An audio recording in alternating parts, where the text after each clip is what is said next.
अब बात करते हैं आखिरी दिन की, जो कि समर्पित है माता सिद्धात्री को। ये सभी प्रकार की सिद्धियों को देने वाली है। नवरात्रि पूजन के 9वें दिन इनकी पूजा उपासना की जाती है। इस दिन शास्त्रीय विधि विधान और पूर्ण निष्ठा के साथ साधना करने वाले साधक को सभी सिद्धियों की प्राप्ति हो जाती है। सृष्टि में कुछ भी उसके लिए कठिन नहीं रहता या अगम्य नहीं रह जाता। ब्रह्मांड पर पूर्ण विजय प्राप्त करने की सामर्थ्य उसमें आ जाती है। मार्कंडेय पुराण के अनुसार अणिमा, महिमा, गरिमा, लघिमा, प्राप्ति, प्राक्काम्य, ईशित्व और वाशित्व ये 8 सिद्धियां होती हैं। ब्रह्म वैवर्त पुराण के कृष्ण जन्म खंड में ये संख्या 18 बताई गई है। माँ सिद्धात्री भक्तों और साधकों को ये सभी सिद्धियां प्रदान करने में समर्थ है। देवी पुराण के अनुसार भगवान शिव ने इनकी कृपा से ही इन सिद्धियों को प्राप्त किया था। इनकी अनुकंपा से ही भगवान शिव का आधा शरीर देवी का हुआ था।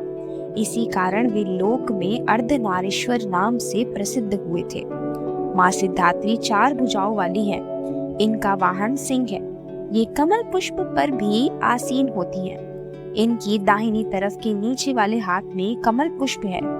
प्रत्येक मनुष्य का यह कर्तव्य है कि वह माँ सिद्धात्री का कृपा प्राप्त करने का निरंतर प्रयत्न करे, उनकी आराधना की ओर अग्रसर हो। इनकी कृपा से अनंत दुख रूप संसार से निर्लिप्त होता है, सारे सुखों का भोग करता है और हुआ वह मोक्ष को प्राप्त कर सकता है। नवदुर्गाओं में माँ सिद्धिदात्री का अंतिम है।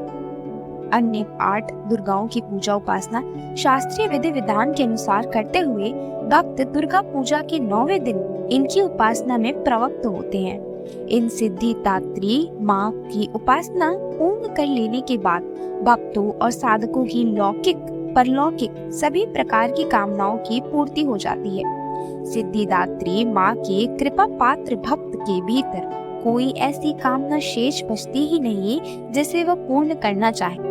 वह सभी सांसारिक इच्छाओं, आवश्यकताओं और सप्रियाओं से ऊपर उठकर मानसिक रूप से माँ भगवती के दिव्य लोकों में विचरण करता हुआ उनकी कृपा रस पीयूष का निरंतर पान करता हुआ विषय भोग शून्य हो जाता है।